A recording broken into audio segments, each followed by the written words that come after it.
Yes. The lack of understanding of black people. But yeah, the economy is shit.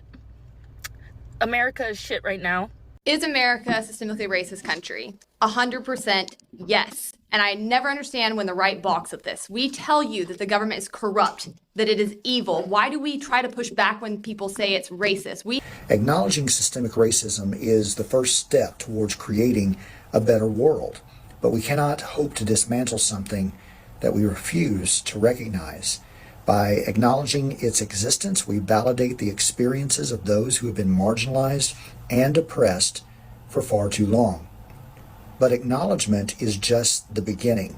White people have ignored black people for so long, but right now they are reaping it the hard way, or they are learning it the hard way. You see on social media, on TikTok, on Facebook, on Instagram, they are sharing videos of them crying because life is hard, because the effect of racism and everything is affecting them right now. But black people have been here all along. They have been complaining all along. They have been warning the white people about this, especially the middle class white people. But because of the narrative from the rich white people, these middle class white people did not listen. Yeah, they were like, what are you telling us? But right now, they are getting it. But they are getting it the hard way. Some of them are out here saying that black people want us against. They accept or they acknowledge the importance of black people, black women in the society. And they have made these videos out here. And, it is a high time that black people to be appreciated for the work they have done. Even Latinos, they now understand the importance of black people in the society. Now, one of the things that black people were warning white people about is example of structural racism and economic inequality, or we call systematic racism, police brutality, cultural appropriation, health disparities and environmental racism, whitewashing of history and education, political power and voter suppression. There's a lot of things that black people were complaining about, and they want white people. But white people did not listen to that. But right now, they're out here. Now, I'm going to play for you videos of some few black people who warned white people, or who were in the first line to warn white people. Somebody like Dr. Cornel West, Angela Davis, Malcolm X, and Martin Luther King, they have speeches out here to talk about what was happening in the black community. We have videos even in social media. We have a documentary and films that they have been out there to warn white people, or black people are complaining. Like 13th video that's on Netflix is a documentary called 13th. We have I'm Not Your Negro. There's a documentary called When They See Us on Netflix. So a lot has been here. Now, I'm going to show you videos of white people regretting or talking about we wish we knew. I wish I knew. I wish I could listen to black people. Some of them are crying out here because of the hardship of economy. So it is getting messy. Let's watch these videos and then we talk about it. Folks that are tripping on the election of Donald Trump, who act like somehow this is a deviation from America's norm, that this is somehow some unique, horrible break with the history of the country. No. The glitch was the 8 years of the Obama administration. This is back to your regularly scheduled programming. The history of politicians scapegoating black and brown folks, blaming them for problems that they didn't create, and then getting votes on the basis of that, that's not new. Donald Trump didn't create that, didn't invent that. That's been going on for 400 years, back to the colonial period, before we even were a country. So the first lesson is, don't assume that what's happened all of a sudden is a new thing. Don't be shocked by it. This is normal for America.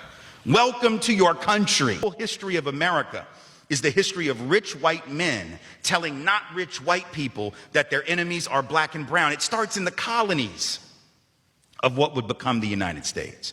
Rich folks looked around, the ones that owned all the land, in the colonies, the colonial elite looked around and they realized something, that they were heavily outnumbered by African enslaved folks, by European indentured servants who were just one level above a slave, or other Europeans who weren't technically indentured servants, but they were still peasants, didn't have any money, didn't have any land, and they could do the math. They added it up and they were like, damn, we got to figure out a way to split these folks apart from one another, or they're going to rise up and take our stuff.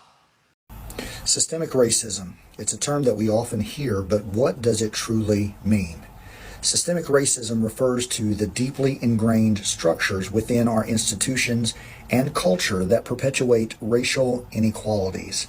It's not just about individual acts of prejudice, it's about the systemic disadvantages faced by people of color in education, employment, healthcare, and beyond.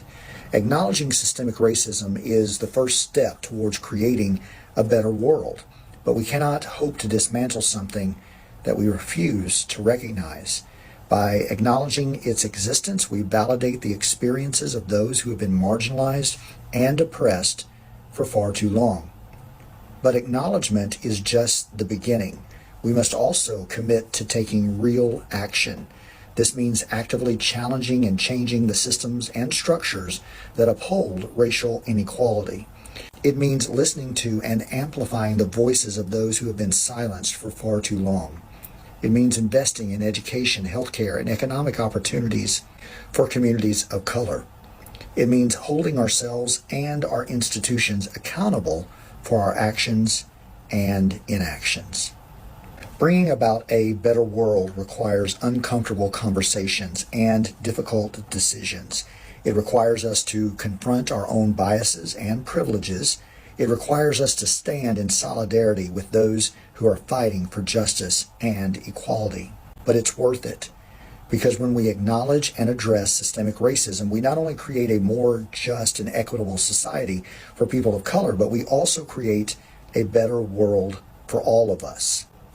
A world where everyone has the opportunity to thrive regardless of the color of their skin. So let's commit ourselves to the work.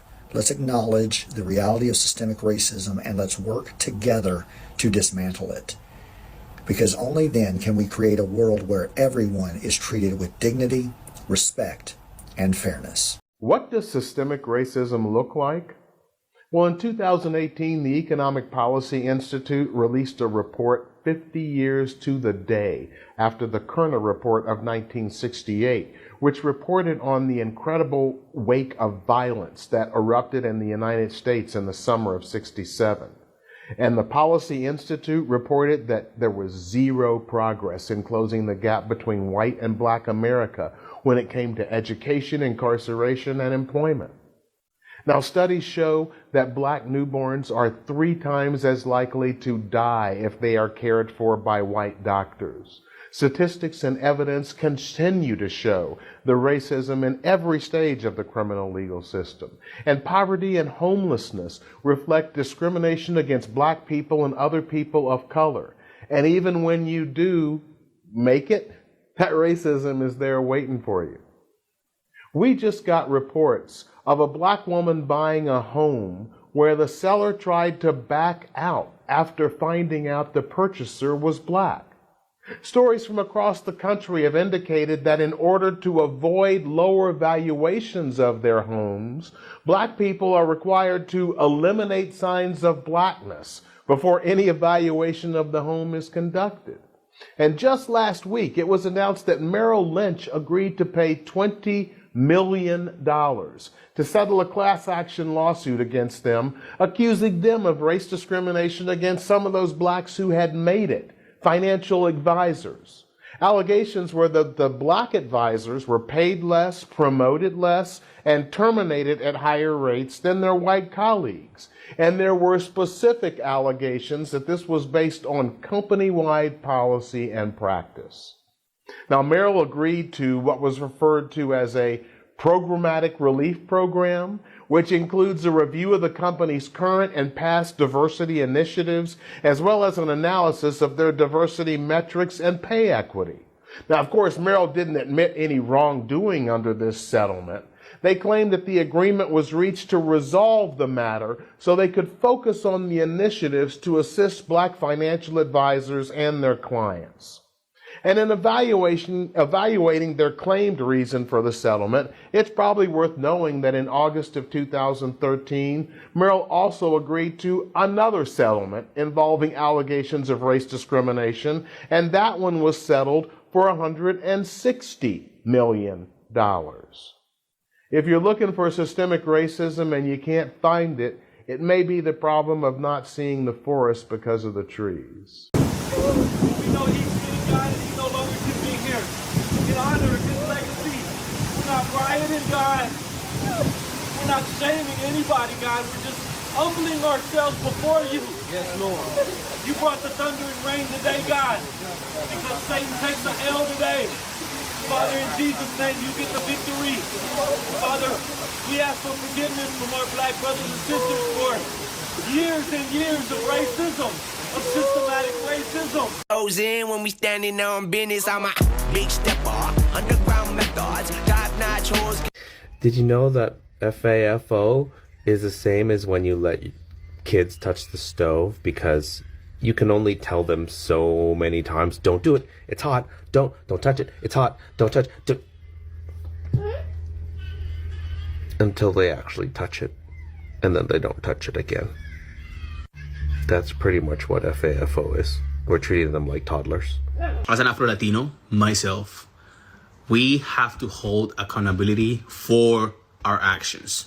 That it's our own people turning against us. I am truly disgusted. And let's be very serious. Latinos voted for Trump because they want to be as close to whiteness as possible. It's because they're anti-black. And now you're begging the black community to come help us, to come save us. No! I think it's time we learn to save ourselves. And let the black community rest. Because my God, have they not done enough fucking work. So, yeah. Where were we during the George Floyd protests? Or the Breonna Taylor, Sandra Bland? When their community was getting killed, where the fuck were we? Because I do not remember seeing any Latin people out there. Now, maybe there was one or two of y'all. I don't remember seeing any Mexicans out there. So, we're gonna lay off a whole bunch of people again. And I already was struggling so hard, actually low-key, to even keep the current roof over my head. And now, I have no idea how I'm even going to get through the next few hours. I just don't understand. But yeah, the economy is shit. America is shit right now. I feel like there's a really big plan for them to, tank this so that we have to rely on other things, other people. It's fucking shit. Do you want to know how bad healthcare is in America? Here's how bad it is. I get stitches, cut my finger the other day. Go into the hospital, get my stitches done. No big deal, whatever. I have to wait 2 weeks to get them taken out. In the meantime, I get billed for my visit. Before insurance, for 5 stitches, $3,800. After insurance, $1,800. Or $1,900, excuse me. After insurance, $1,900 for 5 stitches for a terrible hospital visit. Anyway, fast forward, so I get my bill and it's time to take the stitches out, so I schedule an appointment at the urgent care that is associated with the hospital that I went to, same company. So I schedule suture removal appointment online, and then I go in for the appointment and they say, sorry, we're not going to take those out. Since you got them done at the hospital, you have to get them removed at the hospital. I said, why didn't you tell me that when I scheduled the appointment online? They said, sorry, go to the hospital. So I go to the hospital. And then I wait around for a while in the ER, and then I get back and I ask the nurse, hey, this is what happened. They turned me away at urgent care, told me to come here, that you guys would do it for free. Is that true? And the nurse said, let me check on that. I'm going to check with billing really fast. So they go check on billing, and then they say, sorry, billing says that you'll have to pay to get these stitches removed. And I said, that really sucks because I paid $1,800 to have that done after insurance. And they said, that is absolutely ridiculous. And I said, I know. And then I said, gonna be honest, I'm not gonna pay any more money to the hospital because I already paid too much anyway. So I'm just gonna go. And I said, I think I might just remove them myself. And they said, that makes sense because that was so much money. So we'll just take you off triage. It'll be like you're never here. Don't worry about it. And then they were like, you know what? Don't tell anybody we gave you this. And they gave me a little kit to remove my stitches myself. So that's a little story about healthcare in America. $1,800 will get you 5 stitches, and then nurses have to go behind the backs of the hospital to get you treated. So that's pretty stupid. America's system is a system of racism. That is the foundation of that country. And I think like growing up, I always thought and we're told, you know, this American dream, even us as Americans, it's an American dream. And if you work hard and get your education and do the right thing, you can get ahead. And then black people, black Americans, they tell us the same thing. Oh, black people, slavery's over. Racism is over. Just get your education. You can get a job. You can make money. You can have a nice life. But then, and you know, you believe it. You believe it because, yeah, I'm buying into it. But then you realize when you get to a certain point, you know, I'm climbing and climbing and climbing, and there's only so far they're going to allow you to go. And on that top 1%, 0.5%, because I definitely made it to the 1 to 3% of Americans for sure. But the top 0.5%, we're talking about the billionaires. I'm not a billionaire. I'm talking about the people that run the country. I don't run the country. They only a fraction. They're only going to let a few people with some brown skin in there. Is America a systemically racist country? 100% yes. And I never understand when the right balks at this. We tell you that the government is corrupt, that it is evil. Why do we try to push back when people say it's racist? We had institutionalized slavery in this country, followed by Jim Crow, that entrenched laws upon laws upon laws. Does that mean everybody working in our government is currently racist? No. Does that mean we still have laws on the books that were put there with racist intent or that have racially disproportionate outcomes? 100% yes. Look at the public school system, where we had redlining that determined where people lived based on their zip codes and their skin color for decades. And that now determines how much money goes through public schools. And this is why you see black kids trapped in cycles of poverty in our government schools for decades and decades and decades. That's why we need school choice. These arguments support our policies that we're pushing for because we actually want to see all communities lifted up. Look at the criminal justice system. You have 95 million traffic stops that were looked at between 2011 and 2018 across 56 different police agencies. And they found that black people were more than 2 times likely to be pulled over. That disparity lessened at night when cops couldn't see them. They were more likely to be searched than white people, more likely to be caught with drugs, even though white people do drugs at similar levels. Black men are 2.5 times more likely to be killed by police. They're 3.5 times more likely to be arrested for pot, despite both races using those drugs at similar rates. They get 20% longer sentences for the same crimes. When we look at this is a 2017 U.S. Sentencing Commission. When it comes to gun crimes, gun laws were put into place to explicitly block black people from being able to access their rights to self-defense in this country, and boy, do they still work to this day. Black people are far more likely to be charged with gun crimes. They are more likely to be arrested and sentenced for longer time periods when they are caught. As a whole, there are still so many areas across this country where we are continuing to see the government harm people of color at disproportionate rates. And what that should tell you is that we need to limit this freaking government and get it out of people's ways and giving it the power to do this to people. That's the end game. Now, welcome back. White people, those who have realized the mistakes they did by not listening to black people, some of them have been vocal out here. Someone like Dr. Elliot, they have been vocal out here. We have films too, documentaries that white people have, have spoken about the importance of black people or appreciating black people. We have movies out here, and it's very, very, very normal for people to regret, because for the things that black people are talking about, things like systematic racism is one of the main issues that black people have been facing. Black people have been complaining more about systematic racism or structural racism and economic inequalities. Black Americans have long pointed out systematic racism in housing, banking, employment, and education. White America largely ignores these concerns, and now the country faces growing wealth inequality, housing crisis, and economic inability that affect everyone. Now, back then, when black people are complaining, all of white people, like middle-class white people and rich white people, they were like, it is easy. But right now, they have opened the fire to everyone. Now, even those middle white people, they cannot afford paying their houses. They cannot afford paying their mortgages because there is the employment is there, but wage is low, because right now they are taking the same as black people. So the story that middle-class white people were told back then about the black people being the problem, that was not real. It was just a narrative or a story to create or to continuation of the white supremacy, to get that favor from all white people, to believe that black people are the problem. But no, Black people were not the problem. Black people were the one who were pointing out the problem like this systematic racism. They were facing this and they were going to the road protesting against it. But right now, it's affecting both of them. Now, when you talk about police brutality, for decades, black communities raised alarms about police brutality. And the lack of early reforms led to nationwide uprising, e.g. George Floyd protest, we remember that, which has forced America to confront policing issues on a larger scale. Now, I saw white people coming out during George Floyd protest, and they now realized what it is to be black, because most of them, they supported black people. They were on the street and asking for reforms.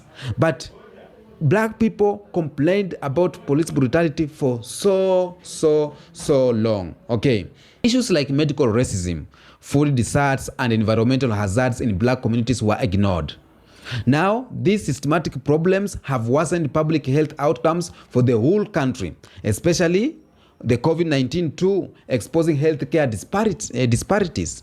So, you ignoring black people doesn't make you cool as a white person, or doesn't make you cool as a Latino. You seeing as black people are fools does not make you fool, because what you are doing right now, it will affect you next day in other way, Maybe it won't affect you, maybe it will affect your children, maybe it will affect your grandchildren.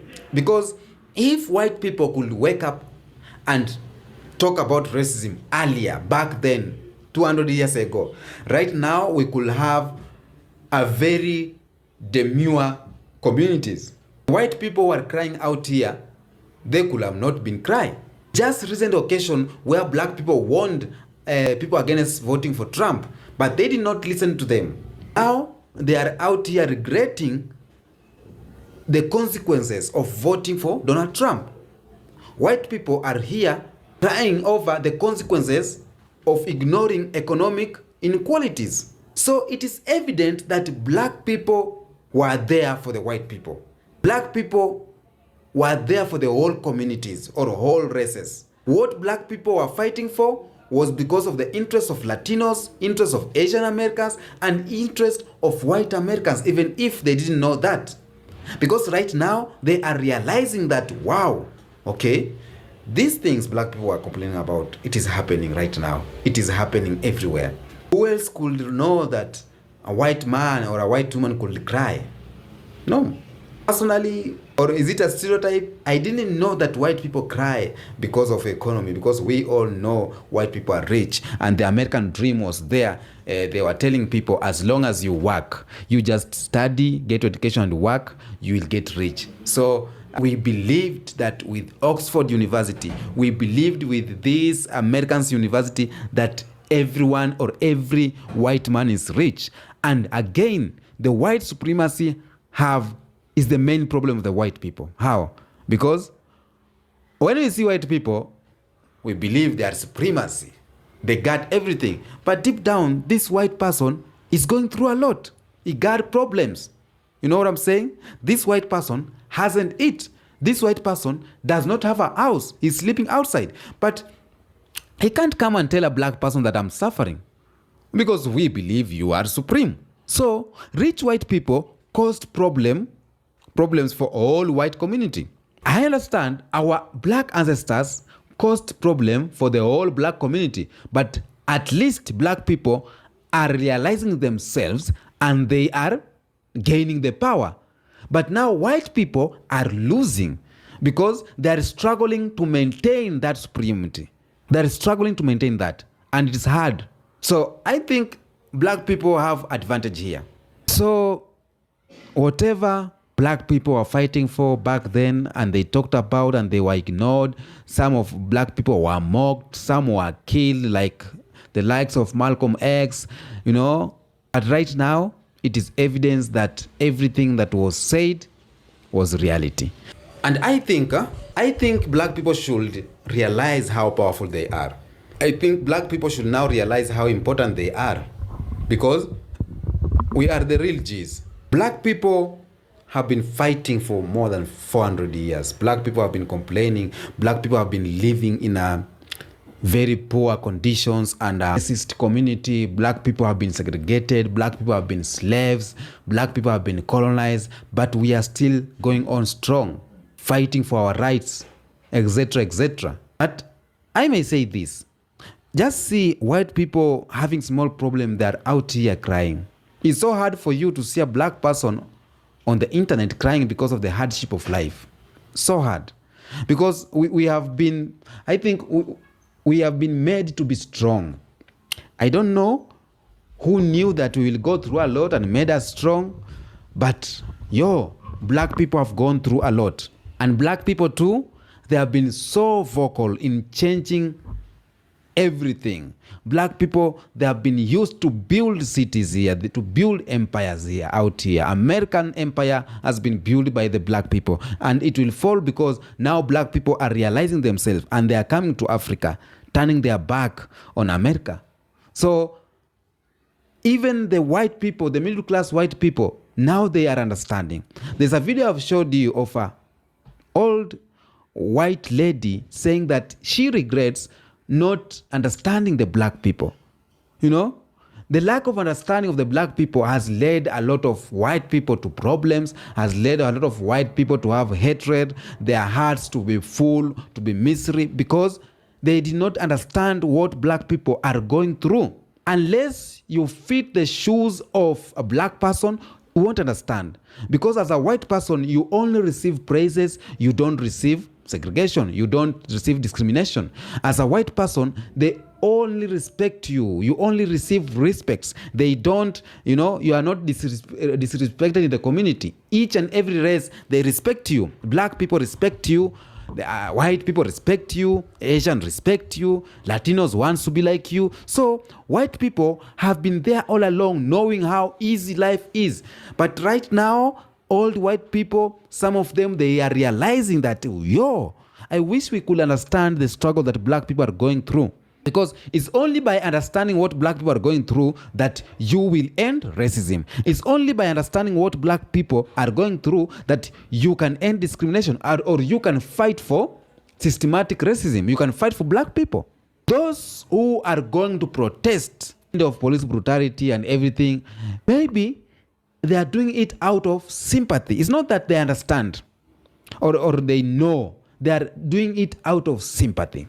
Those who knelt down and asked for forgiveness from black people, it's not that they know or they understand. Nobody could understand what black people went through.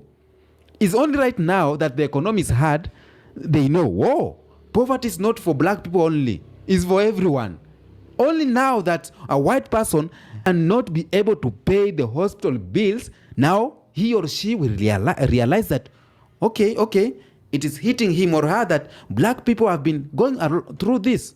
When a white person is thrown out of the house because of lack of paying the mortgages, etc., etc., it is the time you realize that, it's hard. But even by doing that, these races, they won't understand what black people went through. Being a slave, working for many hours without payment or less payment, you don't have to see your family again. Maybe ladies in your community are being raped. So it is awkward that a lot of things happen to the black people. But I'm happy that white people right now are appreciating black people. Some are accepting, some are acknowledging, and some they are now experiencing what black people are experiencing, the hardship of life. And I'm praying that all white people, that you do not experience slavery. It's something that you cannot wish even your enemy. I wish that white people not to experience this slavery, because once you experience that, I think you will no more, or you won't be anymore in the face of the earth. You will just vanish because it was tough. I've never experienced that, but I know the hardship of life that is taking place in Africa right now. How you're going to work for someone for many hours for less payment.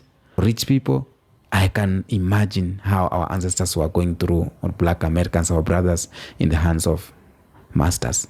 Tell me what you think in the comment section about this video. Do you think that black people are prophets? They saw ahead of time. Do you think that black people are the real G's, okay? Tell me what you think, and until next episode, peace out.